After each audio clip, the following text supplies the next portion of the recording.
It's really interesting to kind of see this shift back to work. Some of the things that I hear is that you see some of these big corporations on television that they're requiring people to come back. So I think some of these smaller businesses are saying, well, they're doing it. We need to do it too. I just want leaders to take a minute to think about what are the top things that we're looking for bringing people back in. What's that going to change? Like what shifts are going to change? How do you think COVID has impacted the workplace in general and how we see culture and connection? People are still trying to figure out how they connect and work on team culture when they're not in person. And so what I try to remind people is to think about all of your favorite things from when you were in person. Like what were those things? Whether it be laughing by the water cooler or whatever those things were. Like I want you to think about those. And then I want you to just be creative for just a minute of how could you do that while you are virtual?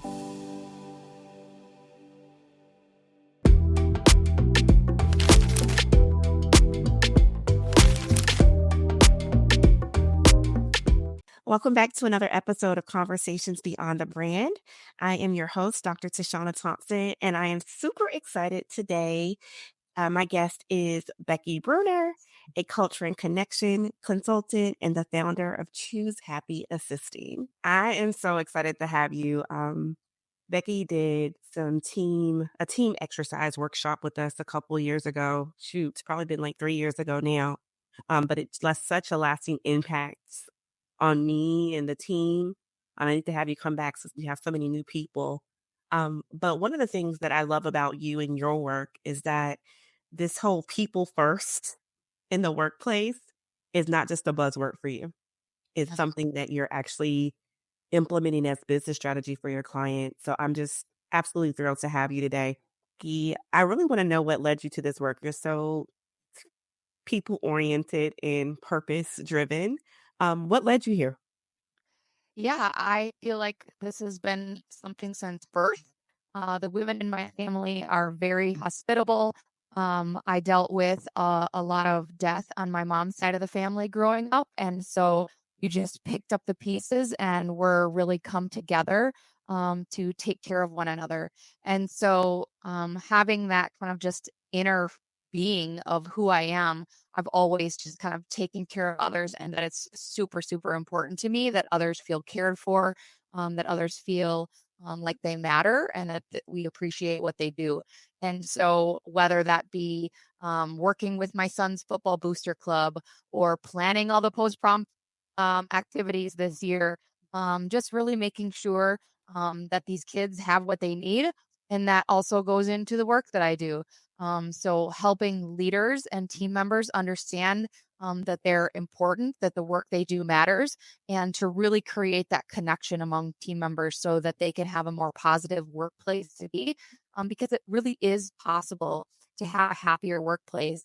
Not everyone is going to enjoy everything thing that they do at work. Like maybe I hate spreadsheets or whatever it is, but I love coming to work every day because I want to work with Jane.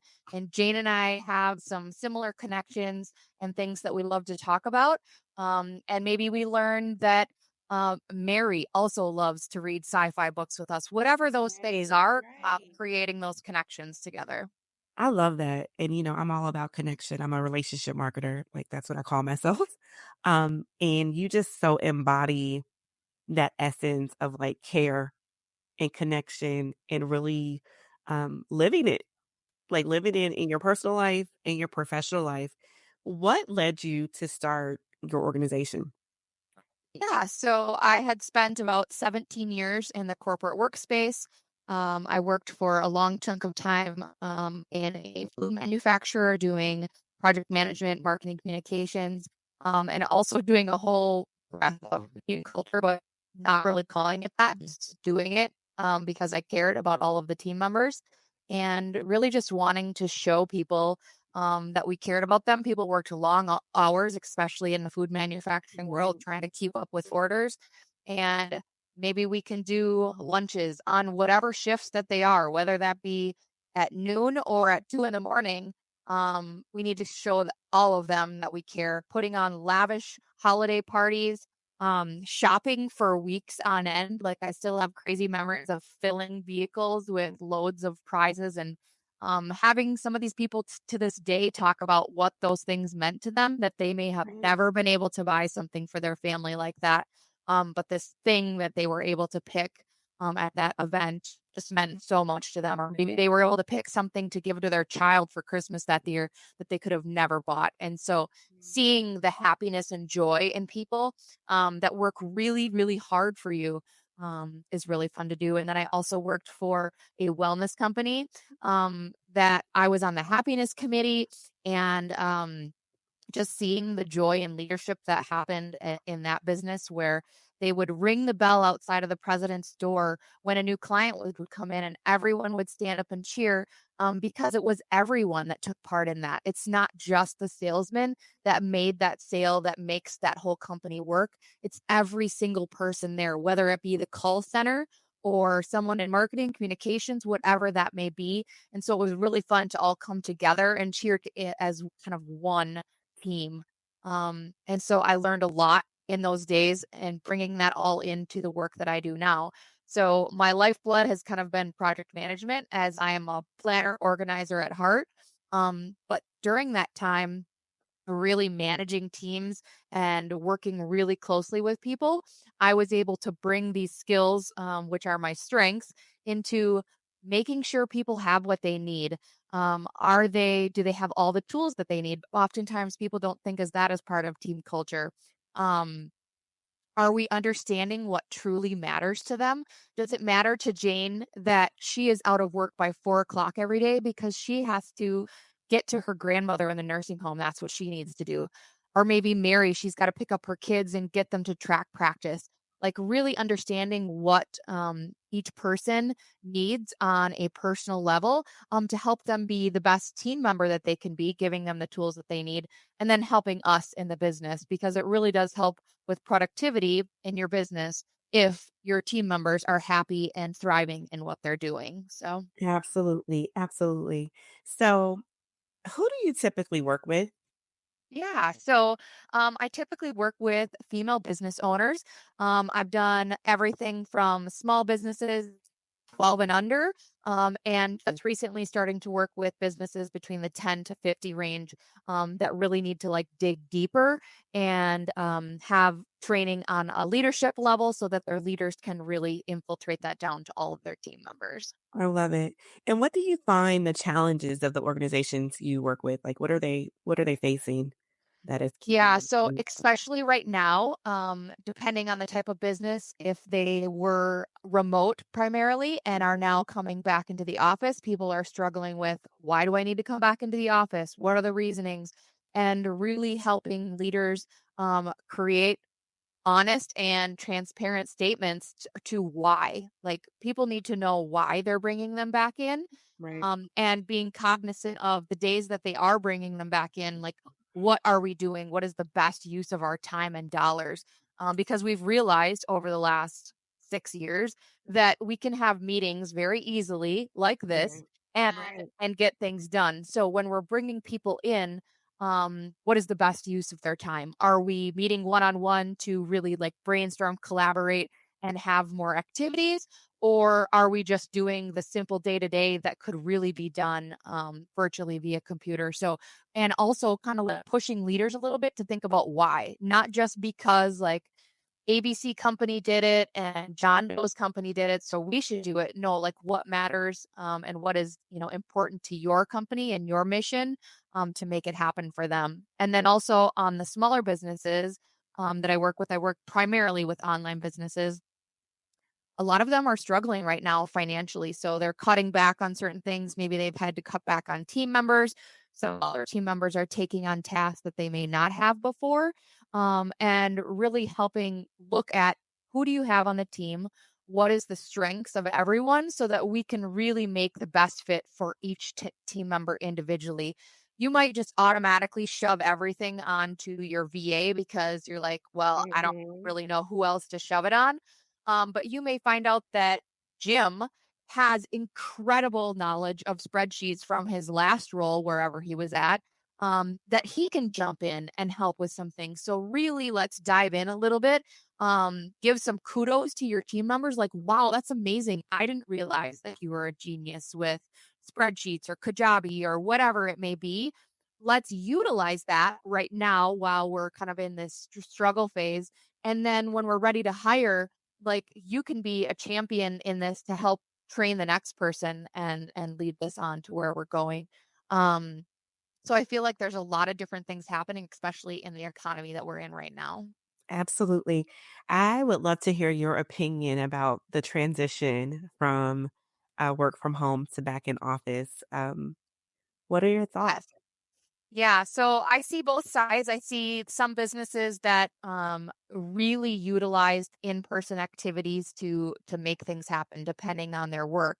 But I also see from friends, family, even my husband, that sometimes depending on where people are, maybe you have more people remote. Like, say, for example, the manager is in a faraway place now because you've started hiring across the country, but you have some team members that are need to come you've said need to come into the office.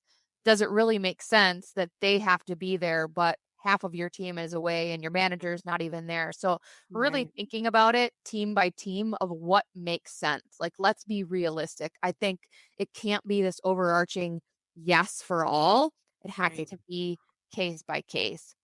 Because I've seen firsthand, especially with, different friends and family, that they actually put in more time when they're at home because they walk downstairs at 7:30 in the morning, get Mhm. started, may come upstairs to have dinner with their family at 5 o'clock.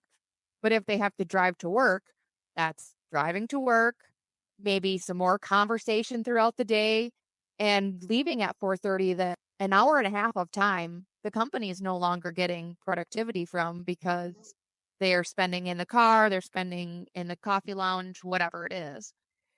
Why do you think that I'm going to sit here because this is like really a topic that I'm fascinated by. Yeah. um, as a geriatric millennial who feels like, why, you know, because I believe that people are, not everyone, let's just be clear, but a lot of people are much more productive for the very reasons you said, not dealing with long commutes, not dealing with the water cooler talk. You know, there's always some people that spend more time talking than working.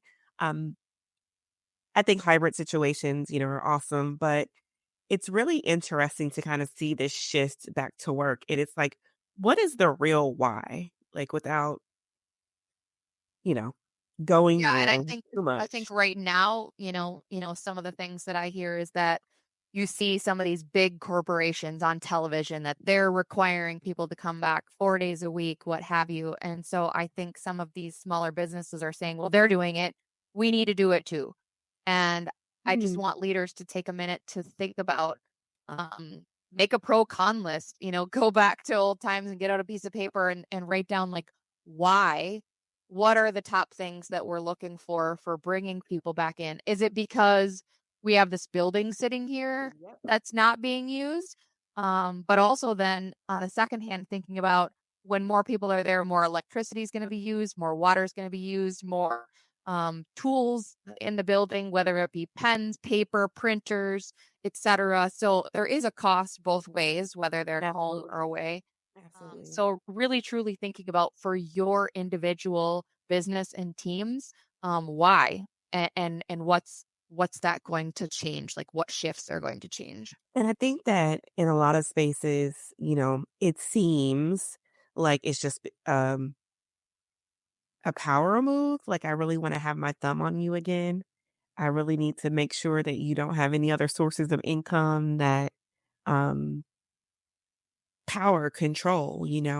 I work one of my family members works for a very, very, very large corporation and is an executive team member, and they're requiring their executives to be in the office. Obviously, they think they brought their executives back first, and then brought everyone else back.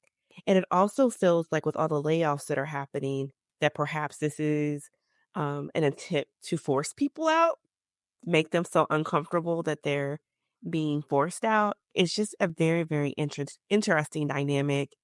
And as someone who's been in business for 18 years and has never had a brick and mortar office in the 18 years, and I'm not obviously a huge corporation, I definitely can see the benefit of having a day or 2 Yes. together for Mhm. team building and, like, Mhm. rapport, and I can actually walk down the hall and see your face and the human connection, but beyond that, it just feels like, what are we really doing and why?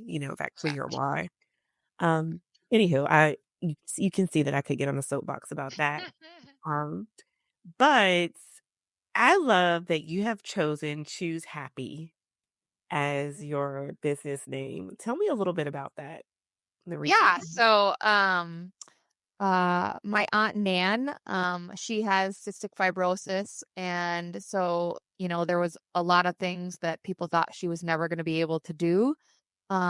She lived every single day to the fullest and just always her motto was just to choose happiness as much as she possibly could. She skied the Swiss Alps and played on volleyball leagues and rode her own motorcycle and did everything she possibly could do, all while doing her best therapies multiple times a day to take care of herself.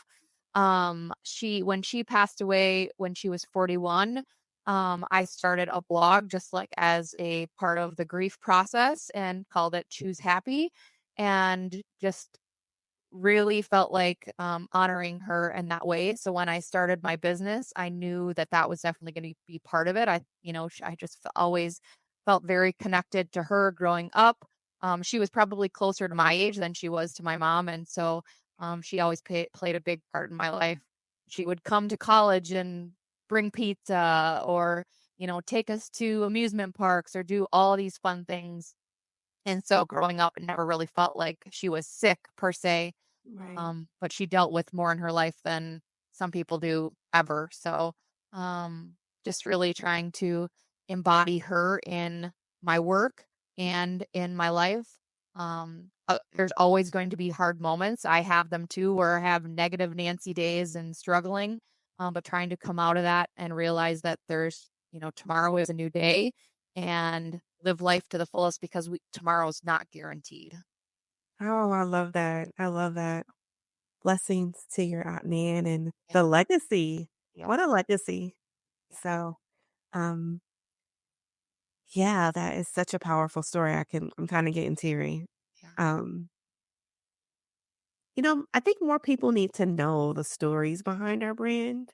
Yeah. And I don't know that we tell them often enough. And obviously, for grief's sake and all the things, you don't want to rehash that all the time. But what a powerful why. Yeah. What a powerful heart story, that is, like, really fueling your brand Yes. with that spirit and that essence, and, um, ugh, that's the stuff that gets me all excited. So, I love that you always bring it back to people and the humans behind the business. Um, what does it actually look like when a business prioritizes their connection and culture in a really meaningful way? Oftentimes, they don't, necessarily see it right away because they're just starting to see that all of a sudden you may notice, people are connecting more during a team call than ever before, or, you found out that maybe myself and John were collaborating on a project, but you didn't even know that we knew each other. But those little steps start to show later on that productivity is increasing and that maybe there's shorter timelines. So, a huge example for many teams that I've worked with is that, say we gave a deadline for this client that the project was going to be done on July 1st. But because we really started focusing on connection and collaborating with fellow team members, we were able to get it done by June 15th because I found out connecting with Jane that she is an incredible designer and maybe I've been struggling immensely on something. She's able to come in and help me work through something in what I would have took me 3 days, and we were able to hash it out in a half a day. And so really utilizing the strengths of our other team members based on having those simple conversations, because if I don't talk to you and understand what you're good at or what you even do, I'm not going to come to you to ask for help. But if I really truly understand what you're good at and what lights you up, I'm going to be like, oh my gosh, let's work on ABC because I can't figure this out and you know how to do Right. that. But it also lights you up because you're like, someone realizes that what I do matters and they realize that my strength is this incredible gift to them as well. And Mhm. so really kind of utilizing that and continuing to connect. But during that conversation, we're working on our design and be like, oh yeah, I was at the Beyonce concert this weekend, and you're like, "Oh my god, I love Beyonce," and you're like, "What's your Right. favorite song?" And so, just continuing those simple connections. Oftentimes, people think that it has to be this hard thing that you have to have detailed questions of what you're gonna say and how you're gonna connect.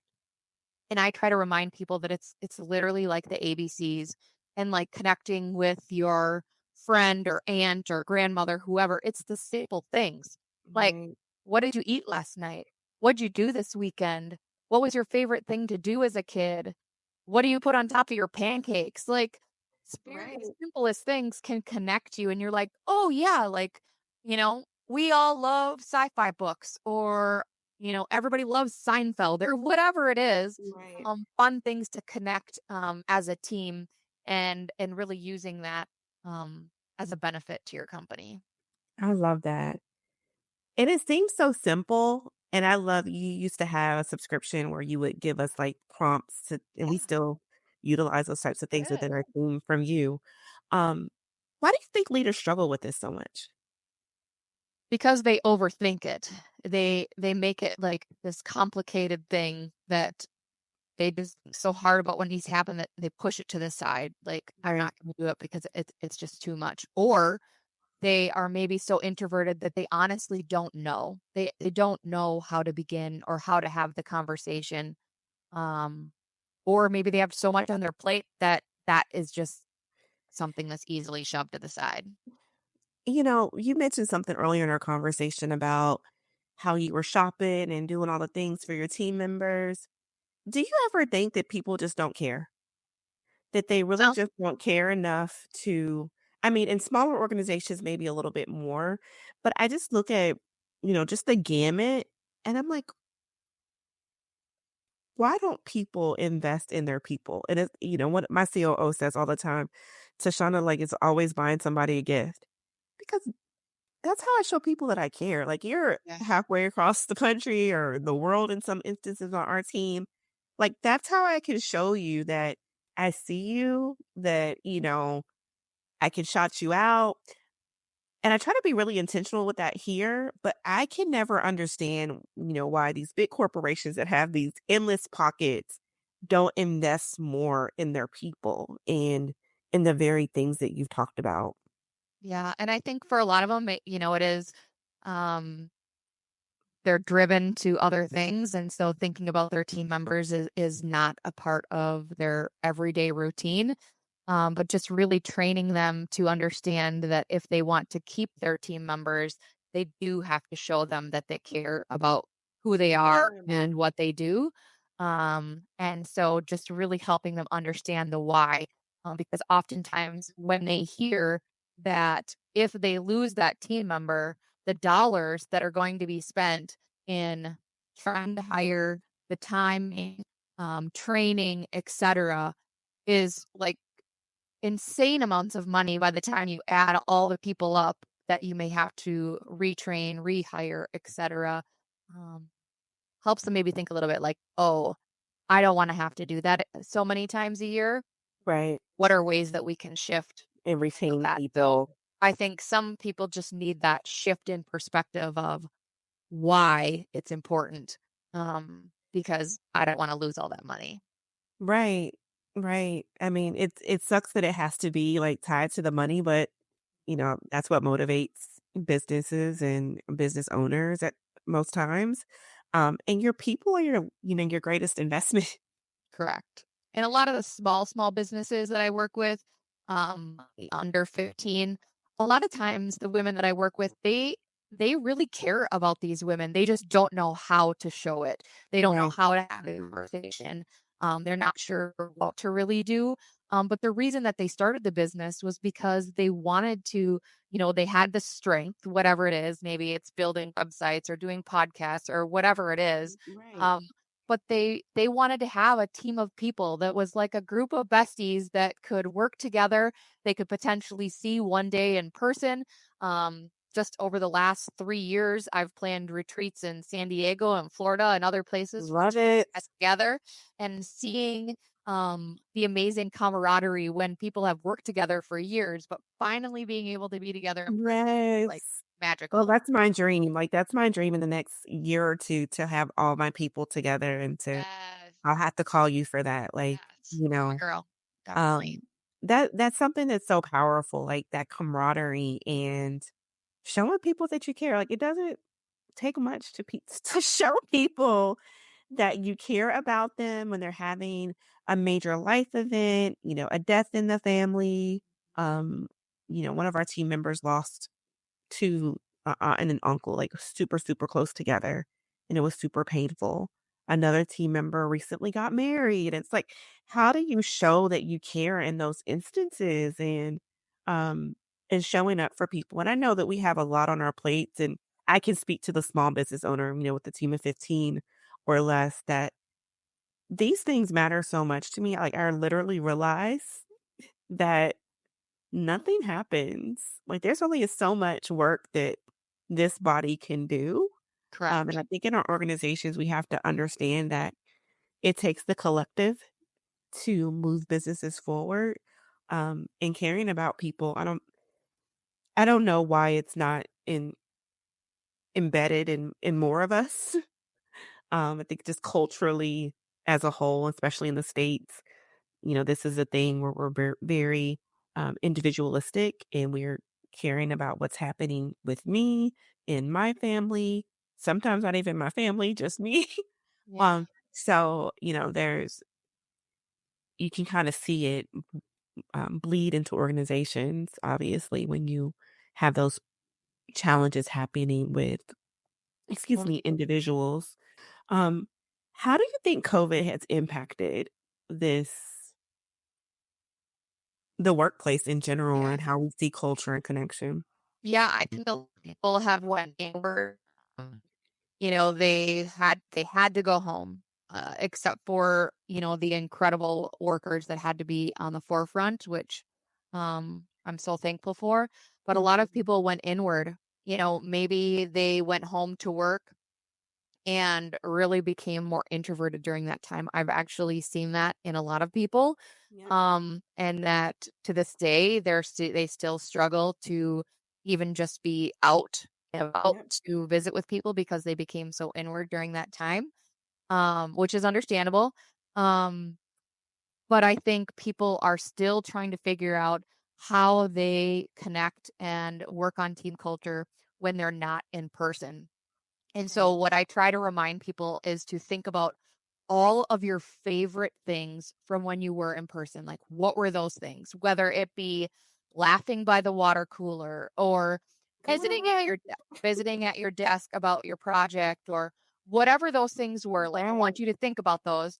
And then I want you to just be creative for just a minute of how could you do that while you are virtual. And so that's a lot of what I taught in my when I used to have my subscription and in my trainings is that, okay, so say for example, the water cooler. If you have Slack, have a water cooler channel. Yep, Schedule fun questions either once a day or a couple times a week, to ask people the question and get people talking. So maybe it's, what would you put on your pancakes? And it's hilarious to start hearing like things that you would have never thought of to put on your pancakes right. that people will start sharing. And then the conversation's like, oh my gosh, you put what? And just getting like some laughter and fun in your day. Whether it's, you want to have more of that one-on-one conversation while you're working on a project. So either use Zoom and do that and co-work together, or use Huddle on your Slack and have that quick conversation like, hey Jane, I'm working on this project. Like, I know we were talking about it. Can you like talk a little bit more about what you were talking about here in this sentence? Have that little bit of conversation for 5, 7 minutes, and then you're done. But you're still having those conversations as you would have had at your desk, at the water cooler, etc. Right. I love holding like virtual happy hour or virtual Yes. book talk. And so schedule, 30 minutes on your calendar once a month. And whoever can show up can show up. It's not mandatory. It's not like, oh, I have a client meeting that time. I can't come. That's okay. Whoever Right. can come and just come in, no work talk allowed, and just have some fun together, have some conversations, laugh, and kind of just fulfill some of those things that you struggled missing out on from when you were together all the time. You know what? I think it's really what you said is like so powerful and like really trying to recreate some of those things that we had in person.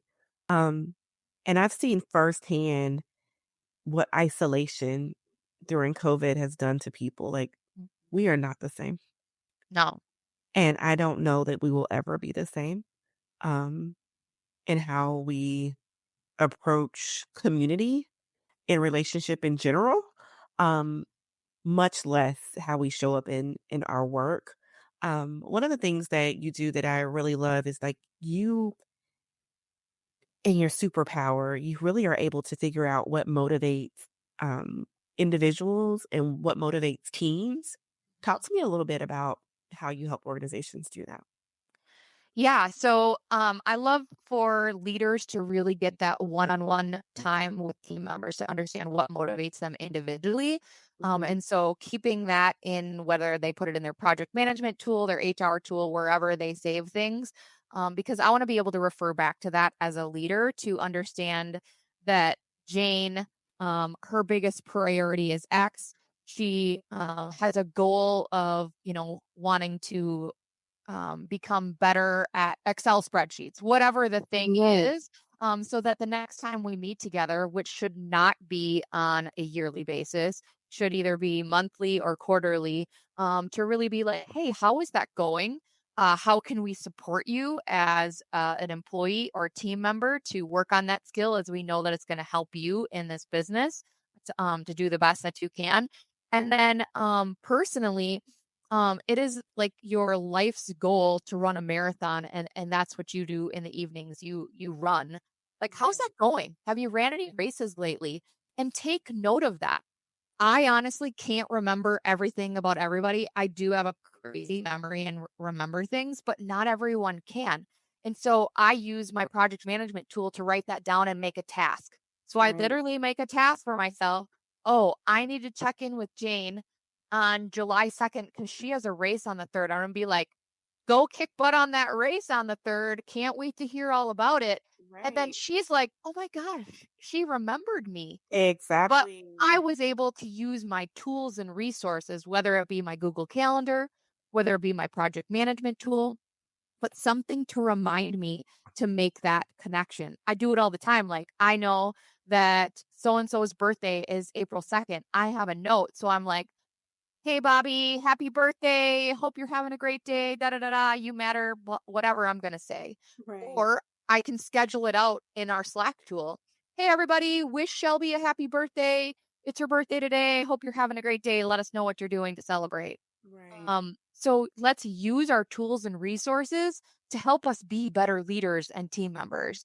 And I so love that. oftentimes I don't think people think about that, but we use those tools already. Let's Absolutely. utilize them to the best of their abilities. And it could be a VA if you're like, hey, I don't have time to do this, but I want to honor our team members. VA, here's birthdays, here's work anniversaries, here's whatever these things are. Can you go and schedule those messages or emails so that we show them that we truly care? Because it's really hard to remember everything. We're Yeah. gonna miss something, but if we use our tools and resources, we can do that. Oh, I have so many questions for you. Okay. The first thing is what impact do you really think that celebration and recognition and checking in, like you said about the race or whatever the thing is, how much of an impact do you think those things are having on company culture?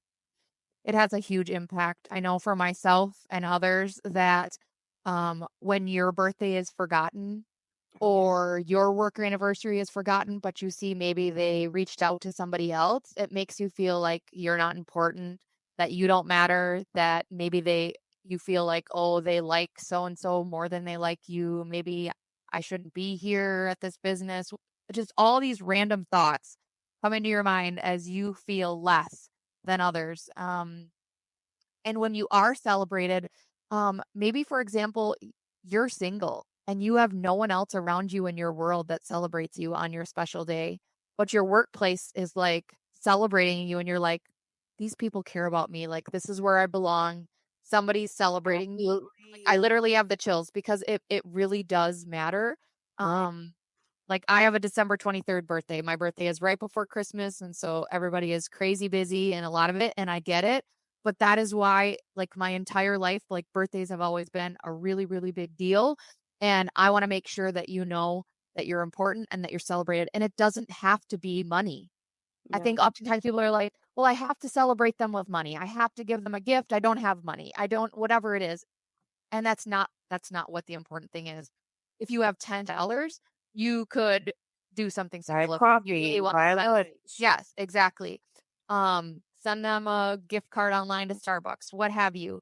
But that message to their peers, like, a group in Voxer, in what your team meeting, whatever it is, like, oh my gosh, you guys, it's Johnny's anniversary this week. He's been with us for 8 years. Like that is an incredible gift to our business.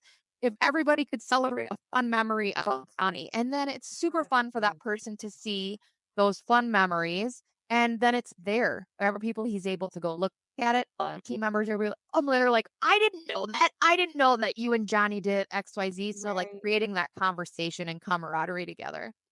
I love that. I love that. I want you to share with us a quick story of a small shift that you've seen in a company with their connection and how it's made a big impact in their team. Do you have any? Yeah, definitely. So it was probably one of the first businesses that I started with in the online space. Before I even realized that I was going to start working on team culture, I was doing project management. I asked her if I could start asking questions in their Voxer channel because she had like a Voxer channel just for people to talk through stuff. And we quickly realized we needed a separate Voxer channel for this conversation. Um, and it all started out with um, people just answering things via text. So, like, maybe they didn't speak in there. They would, I would ask the question, what's your favorite ride at an amusement park? And one day a mom was like, "Oh, I didn't have time to type, but I spoke like while I was, taking care of my baby on a break or whatever." And she was like, "Oh my gosh, you guys, I love the Excalibur roller coaster at the Six Flag theme park and it's like so scary." Da, da, da." And it was like, "Yes, like everybody, let's start using our voice because you can truly hear what matters to people." And during the first month or so of doing it, some people are hesitant because if they don't know each other yet very well. The team was starting to kind of grow, and then it just really incredibly grew into maybe it wasn't even the question that I asked. It was like, you guys, um, my son just took his first steps, or my sister in law got engaged, or just like conversation to share excitement and seeing the bond grow and, personally in that team, I still the business ended up, changing hands, but I still have a Slack group for Oh, 10 women that worked on that team together that we still talk every week and reach out and connect and, something happens and we're there to support each other and just really creating those connections and care, to support one another. Like, I've just seen incredible things. I love that. And, one off the cuff question I want to ask is that what do you do when that's not important to everyone on your team? Like, in every group, like there's some people who want to come to work and they just want to be done. They don't care about relationship. They don't care about, knowing anything about the people that Yeah. they work Yeah. with. And that Well, definitely how do that you definitely navigate happens. that without making them feel like bad about who they are? Yeah. And how do you also twofold, how do you also hire against that? Like, if you're an organization that's really a big part of your culture. Yeah. Yeah. So definitely taking baby steps with those team members. Mm. So like, it's okay that they don't, respond or connect in the way that you're looking for. but also trying different ways so that you try to find a way that does feel comfortable to them. Oftentimes it's because they struggle with being vulnerable. Mm. And so when the leader shows some vulnerability, oftentimes you'll see that team members who never showed it before may jump in because they feel like they can finally share and be honest. Right. Some you might have some curmudgeons that are just like, I don't do this. I'm super introverted. And then, maybe one of the activities you do, you find out like what everybody likes. Like maybe they love painting or maybe they love reading books or watching sci-fi movies. And so really saying like, hey, anybody on the team who loves sci-fi movies is going to have a, you know, connection conversation at 10 a.m. on Tuesday. And so like let's try to see what's really important to some of those team members.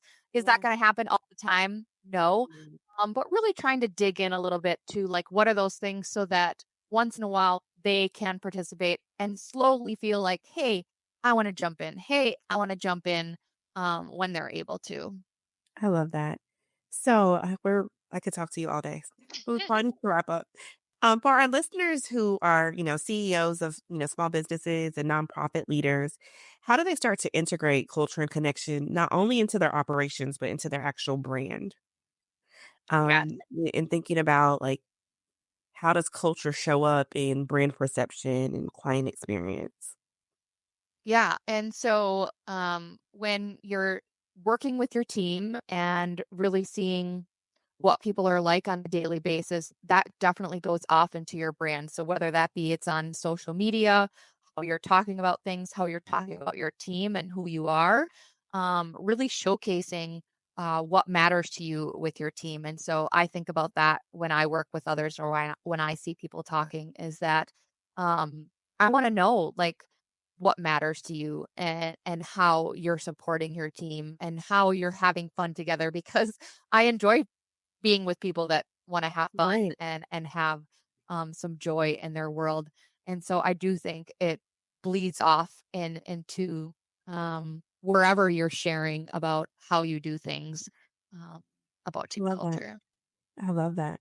So, we always have leaders who say, "Oh, I love this. This sounds great, but we just don't have time for this right now."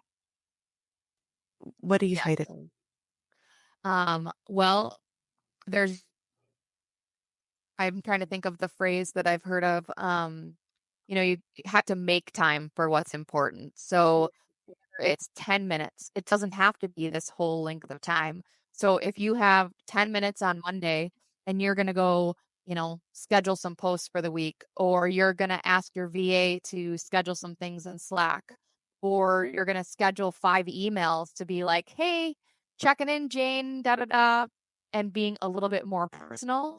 And Mhm. maybe Wednesday, you have a 15-minute time slot. So you're going to pop into a couple people's desks if you're in person, or you're going to pop into a couple people via Slack or Boxer if you have a few minutes. Like, hey, I just wanted to check in and just really be a human. Be a human. Right. Ask how they are. While it's great that you want to ask us about the work project, like I also want to know how you're doing as a human. Because Absolutely. oftentimes if you're seeing somebody struggle in their productivity and work, a lot of times it has to do with their personal world. So maybe their children are sick at home and they're exhausted. And so maybe they're a little bit slower in their tasks at work. Or Right. maybe, like you said, they had a death in the family, or, they're having their own health issue. If you understood and had taken some time to know what was happening with them, you may be able to help them, like, oh, your kids are sick this week, let's see if Jane can take on one of your tasks to just help take a little bit off your plate. Right. And then, when Jane is sick or Jane's kids are sick, but maybe you're able to take something from her and just be able to support each other, and be there for one another. I love that. I love that. Okay. So, I wanna have a little fun with you if it's okay before you Yeah, yeah. go. So, I'm gonna ask you a couple questions, lightning Oh, round. yep. All right. Morning person or night owl? Midday. Can I be a midday person? That's hilarious. Choose one. Oh, at Um, the end of the day, the answer I'm matters gonna to say you. I'll say night. I'm Nice. definitely not an early morning gal. Okay. One buzzword that you wish would go away forever. Bandwidth. Like, do you have the bandwidth? I love that. I love that. And what is your go-to coffee or tea order? I would say an Arnie Palmer. So I'm not a coffee drinker, but I Okay. love Arnie Palmers. Love it. Love it. And one book that you think every female business leader should read. Recently I would say Let Them by Mel Robbins. I would say for like personally, that's been a really helpful book for me just with friendships, with just life and other things. Um, just don't let it take over so much and just let them and be able to just kind of move on. And so that's been really helpful. Or even with my kids, I have a almost 17-year-old and a 14-year-old, and sometimes I just gotta let them. Let them. Yep. I'm listening to that book. As parents, sometimes we have to listen instead of hope. Yes, I And listen it's to such a good everything book. on Audible. Yeah, Audible is my friend. Well, Yes, Becky, same. thank you so much for being with me Yeah, today. Thank you for thank your you. heart, your wisdom, for choosing happy. Yes, Um, always.